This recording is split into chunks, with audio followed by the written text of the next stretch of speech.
Hey everyone, I'm Michael Manley and I'm happy to be joining you here on my lunch hour from sunny Las Vegas, Nevada. Before I want to start, I wanted to just say that I really struggled with doing this live. I was really tempted to record it because I'm a musician and I'm used to only presenting things that are completely polished and perfect after rehearsing for hours and hours and hours. And then I realized that this perfectionism is part of my story and part of what I want to share today. And I thought, well, how can I really embrace imperfect action if I am totally stuck in my perfection mindset? So I'm taking the plunge and I'm going live with you today. I see my coach Martin Coward is here joining me, and I'm really looking forward to sharing with all of you. Hey, Martin. I have tea in case of emergency, by the way.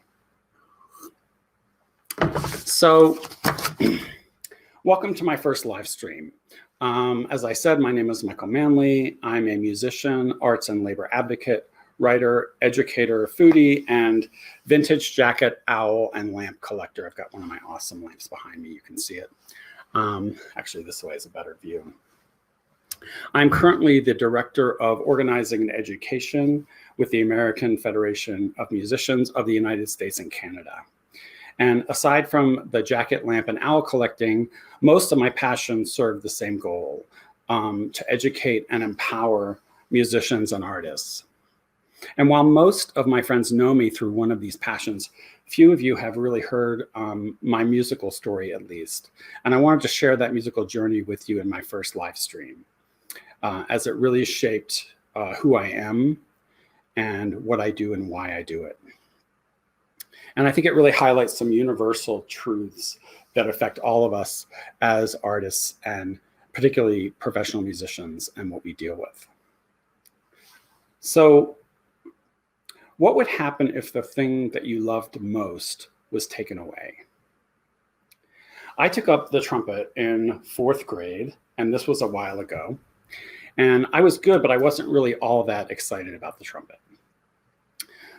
But I stuck with it. And when I was 10, my family moved to a tiny town in the mountains of Western Maryland called Boonesboro, Maryland. And when I got to 7th grade, our band director asked us if any of us wanted to play the French horn because we didn't have those in our band. Well, I had no idea what he was talking about. And I watched him take out what looked like a giant black plastic snail. And he opened it up and then took out this tangle of metal with this enormous bell that pointed the wrong way. And of course, this is what he was talking about, or what I'm talking about rather. And I didn't really know what to make of this. I was skeptical, but I took it home anyway. And the first sound I made kind of changed my life. And it was because I had just seen Star Wars, which also changed my life. And I knew this sound. It was Princess Leia, it was Luke Skywalker, it was the opening credits, and it was, most importantly, the Force theme. I'm sure you all remember the Force theme.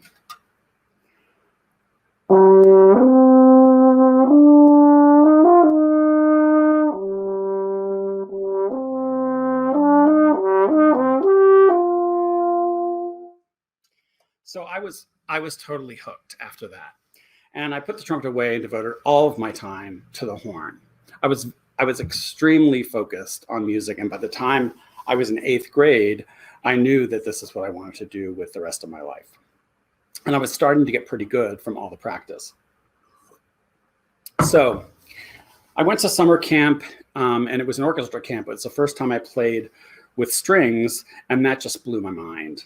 So I kept it up. I kept pursuing other opportunities. In high school, I drove nearly 2 hours to perform with the Peabody Conservatory Youth Orchestra and take lessons down in Baltimore. And one of my teachers at a music camp got very excited when I mentioned that I was from this tiny town of Boonesboro, Maryland. I couldn't believe that he even knew where it was. And he let me know that there was a horn maker in Maryland by the name of Walter Lawson. And his shop was exactly 1 mile down the mountain in the middle of nowhere in this tiny town of Maryland. Hey, Ted, great to see you. So Mr. Lawson, he was always Mr. Lawson to me, and I became very close friends with him. He was a really important and kind of life-changing mentor and friend in my life. And I spent hours at his shop during the summers in high school, watching him spin these record-shaped pieces of metal on a lathe that became the bell of the French horn after they were pressed down onto these molds, or he would be pounding valves. And I have really great memories of that shop. And he gave me a bunch of tubes one day, and I spent about 15 minutes ruining probably hundreds of dollars of metal. And he politely kind of like steered me in another direction. I'm not mechanically inclined at all. So I did not go down the path of horn repair or horn making. But he was a really important person in my life. And in fact, one day he called me up in my senior year in high school, and he said, "Hey, you know, this horn professor from Florida State is getting his horn worked on. Why don't you come down and just play for him?" And so I did. And that was a gentleman by the name of Dr. Capps. And he taped my audition, and I was offered a full scholarship to Florida State University. And a couple years later, when I was in New York City, I ended up randomly meeting a horn player that I'd met at Walter Lawson's shop years earlier in high school. And when I said hello to her, she said, "Do you have your horn with you?" It turned out that she needed a sub in her ensemble because somebody couldn't show up at the last minute. So she ended up hiring me for all of my early sub work on Broadway. She hired me for my first Broadway show called The Secret Garden. I was a substitute there. So Walter Lawson had this incredible effect on my life, and he was like a stone thrown into the river of my life, and the ripples that just became waves at the shore. And I want to highlight something amazing, but also damaging that happens at this stage for me, and I think every classical musician for sure. So we're lifted up and we're told that we're gifted and we're talented and special. And we begin to trophyize our passion, our music. And we receive praise when we do well. And we link our identity and self-esteem with what we do. And it drives us toward this single-minded pursuit of success. And we get literal applause when we do well. So we become violinists, bassoonists, guitarists, French hornists, as opposed to people who play the violin, the bassoon, or the horn. So our instrument becomes our identity, and our self-worth is determined by external praise. So this mindset holds true for me through the first 4 years at Florida State University and through my very first year as a graduate student at the State University of New York at Stony Brook.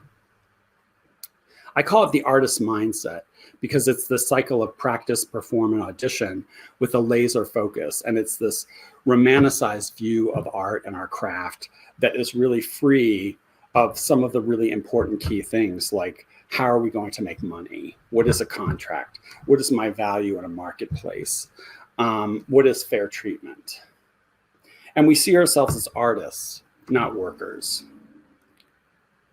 And when we see ourselves as these pure artists answering a higher muse, when we are our music, then what we do isn't work to us. Because a worker mindset is not romantic or idealistic. It is practical and not pure.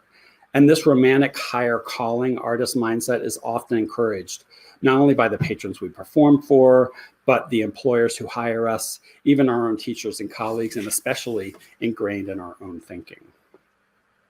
And on the surface, it seems like this really noble thing, but this mindset can be really toxic to those musicians who want to have a career, who want to go from musician to working musician, because you cannot pay your rent with nobility.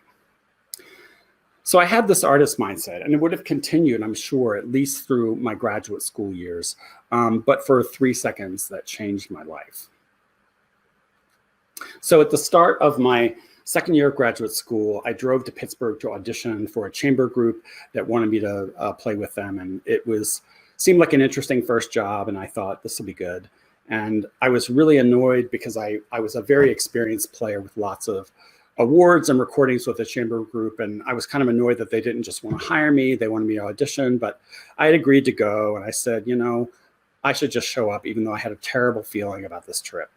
I even asked my partner at the time to go with me because I just had a really bad feeling, and I'm not superstitious at all. I don't really, I'm usually not held sway by these kind of things, but something about this trip didn't feel right to me. But he couldn't make it, so there I went out on my own, and it was, as I feared, I guess, kind of a cursed experience. And I have a terrible sense of direction. This was long before Google Maps, and I got onto the Pennsylvania Turnpike too early, adding about 150 miles onto my trip. And I got into Pittsburgh very, very late. There was tons of construction. I was hungry and tired, and I got really, really lost. And I stopped at a payphone. This was back when payphones were a thing. It was 1989, to call the host I was going to stay with and just say, look, I'm getting a hotel because I don't know where I am. I'm lost. I'm tired of driving around. So I never made it to the payphone. I was clocked from behind, first on the left side of my face, then the right, and I was on the ground before I knew it. My attackers seemed more interested in what was in my car, thankfully, than me. And they made off with a briefcase that I think looked like the ones in movies that are full of cash. But in this case, it was full of horn music. So I'm sure they were very disappointed. I managed to stagger to the car and drive myself to this one hospital that I passed by 3 times while being lost. And I knew things were not right because I couldn't properly close my mouth. And my tongue was telling me that my teeth were literally in a different place. So my jaw was broken in 3 places, and a back molar was cracked beyond repair and had to be removed. And a few of my other teeth were torqued again, as I said, like dice in a Yahtzee cup. It was really bad. So the oral surgeon repaired my jaw and left a tangled paperclip of metal down here. When you do x-rays, you see it in my jawbone, and my jaw was wired shut. And for 6 weeks, I drank everything, which is totally not fun. And I couldn't touch my instrument. And I was recovering at my house, my parents' house rather, in Maryland, and visiting Mr. Lawson often during this time. Incredibly, Mr. Lawson had also been attacked years earlier after a concert that he was playing with the Baltimore Symphony, where he was the second horn player. It ended his own horn playing career, but led him to devote himself to making French horns. And so I took some solace in knowing that he had lost his ability to play and found a different path. I couldn't imagine what I'd do in that situation, which seemed more and more likely to me. And while I never mentioned this fear explicitly to Mr. Lawson, I know he saw it on my face. And one day when I was in a shop, out of the blue, he just said, "Don't worry, it'll come back." I wasn't so hopeful. So a few days into my newly wired shut jaw, I'm hanging out with my parents in Maryland, and I walk into the living room, and my mom says, "Michael, what's that on your face?" And I had no idea what she was talking about. And I just come out of the bathroom after brushing my teeth. She said, "You have toothpaste all over your chin." So I went to the mirror and I saw that there was, in fact, toothpaste all over my chin right here. And so I rinsed it off and I tapped my chin, and I realized that it was numb, that it was as if Novocaine were wearing off, but not fully. So it was kind of this tingly sensation. I couldn't feel temperature. And the nerves in this part of my face were permanently damaged. So this is all going through my mind, and the wires finally come off. I can finally eat solid food, and I can finally get back to my French horn. So on the first day, I barely made a sound. It was anemic and weak, and it might have been probably a middle C. After 30 minutes, I got up to a G, which is just about half of an octave. So the horn has a range of, on a good day, 4 octaves. And so there I am. I can barely play a half an octave. And for the first time in my adult life that didn't involve death, I cried. And I suppose it was a kind of death that I was sort of grieving my loss of my musical self. And two thoughts immediately went through my mind. The first was that I have permanent nerve damage and I'll never play again. And the second was that I really had nothing to fall back on. And I didn't mean professionally, but also emotionally. I had this artist mindset, and my instrument and my self-esteem were totally wrapped up in 21 feet of metal and receiving praise for performing music. I felt really lost, and that my career and my dreams were kind of over before they even had begun.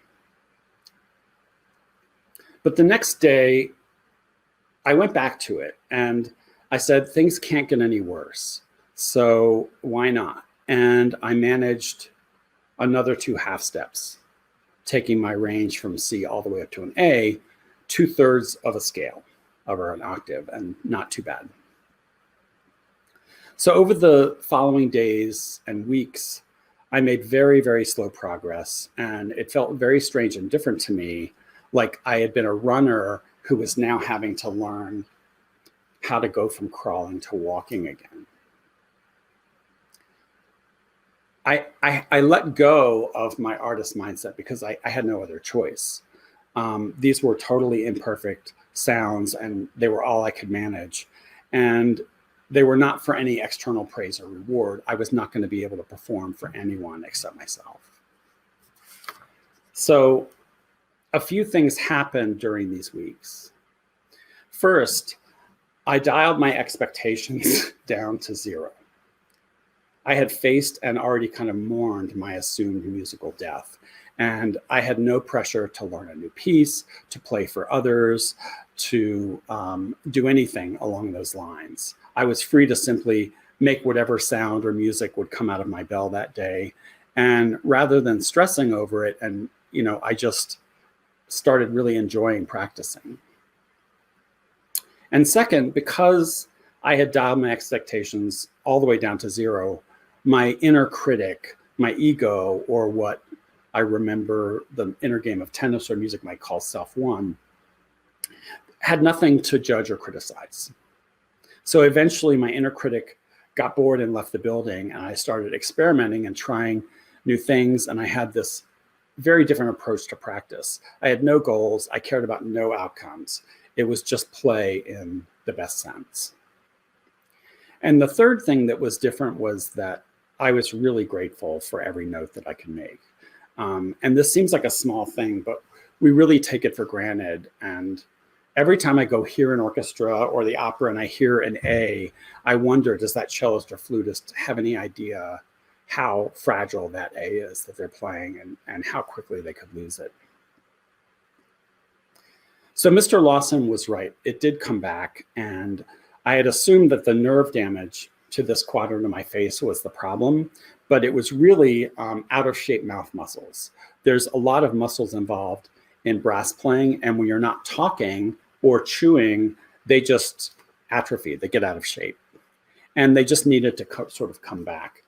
And I had a really positive, creative, and supportive grad horn professor in the name of Bill Purvis, who was amazing during this whole time. And with his help, I actually graduated on time with my master's degree. So from there, I subbed on Broadway and some local regional orchestras, and even got lucky enough to win some auditions. I was second horn with the New Haven, Connecticut Symphony, and second horn for the New York City Opera's touring company, their national company. In 1991, I'd finally saved enough to get a custom Lawson French horn. This is that horn. I still play it to this day, and it turns 31 this year. In 1994, I landed the musician's dream job, which was full-time employment, or full-time-ish employment, with a national tour of the Broadway show, Miss Saigon. So I had a full-time gig as long as it ran, which was about 4 years, which is a lot longer than most shows. So Life was good. I had overcome huge obstacles, learned valuable lessons about perspective and mindset, and went on to have a perfect life as a working musician. Until life said, not so fast. Now, here is where I have to take a detour to introduce Dr. Larry. Dr. Larry is 3 doctors. He has 3 clinical doctorates, 1 in dentistry and orthodontics, 1 in medicine, and 1 in pipe organ performance. He also has a rare African tortoise as a pet. It's New York City. These things happen. So after playing an Easter service in Dr. Larry's church where he was the organist, I mentioned that I needed a routine cleaning. And that's how I became Dr. Larry's patient.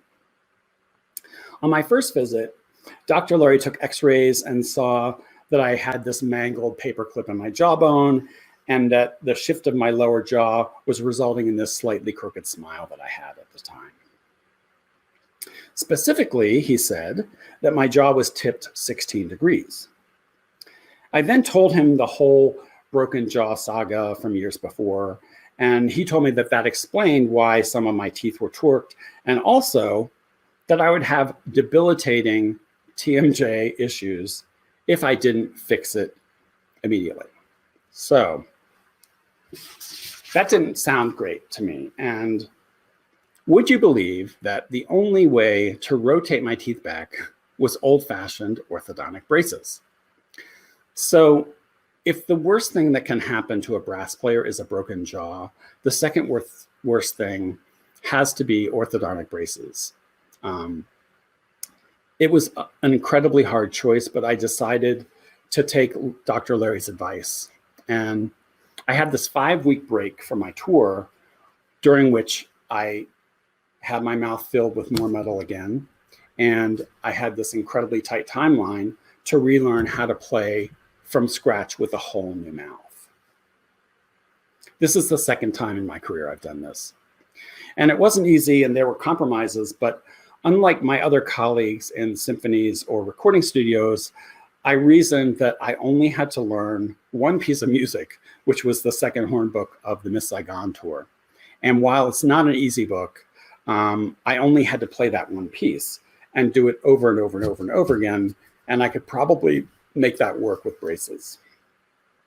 And after a lot of experimentation and hard practice, I did make it work and finished out that tour. So then my braces finally came off and I had to learn how to play with retainers in instead of braces. Then my upper teeth started moving back and I had to get braces on my upper teeth and learn how to play with braces on my upper teeth and a retainer on my lower teeth. So you can see various combinations ensued over the years until I eventually returned to playing with a metal-free mouth, which was in some ways the hardest readjustment. So I don't know how many times I relearned how to play my instrument over my career, but it was probably 6 or 7 if my count is right. And so there's no reason why I should have had a professional career as a French horn player, but I did. And over the course of my life, I've probably made a full-time living only playing for about 10 years, which is a lot better average than I think most musicians. So I feel really grateful for that. And now I deal mainly with the challenges of my other musician colleagues in the field in my role with the American Federation of Musicians. And many remind me of myself in those pre-broken jaw days. They're driven with one goal and one identity, and their reward is external applause or praise. They're hoping to win that audition or get on a powerful contractor's hiring list. And these are important goals, but the thing is, they are their music, these violinists, bassoonists, guitarists, and hornists. And as soon as they are perfect, they think good things will happen.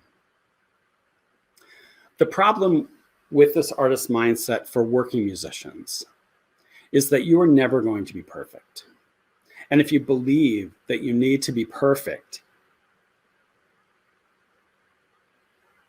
before you can be truly valued, then you will never receive your true worth.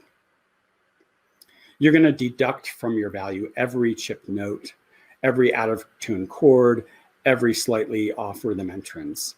And this makes you feel that you aren't good enough to deserve more than you're being offered or told that you're worth.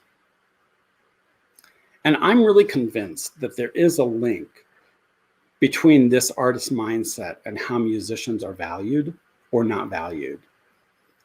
It allows them to say to themselves, I'm lucky to have this job, or the pay sucks, but at least I'm getting exposure, or if I ask for more money, they'll just find someone else.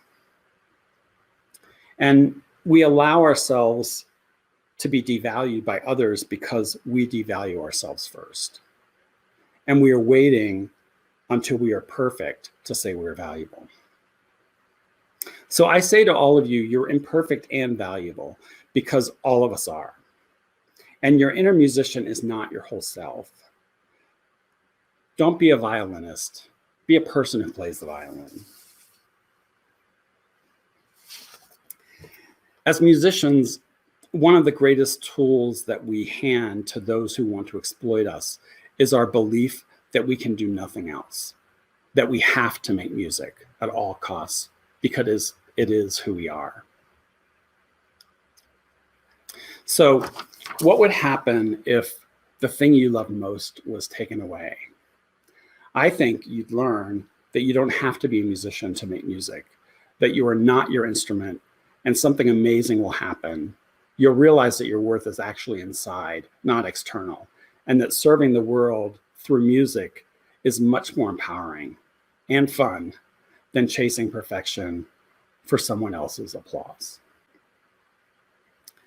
I want to thank you for taking the time to listen to this live stream, and I had a lot of fun doing it. And if you are somebody who is wanting to explore this musician mindset further, and you're recovering from injury or returning to an instrument after many years, or if you're a current professional or aspiring professional musician, I'd love for you to join my Facebook group, Empowering Musicians.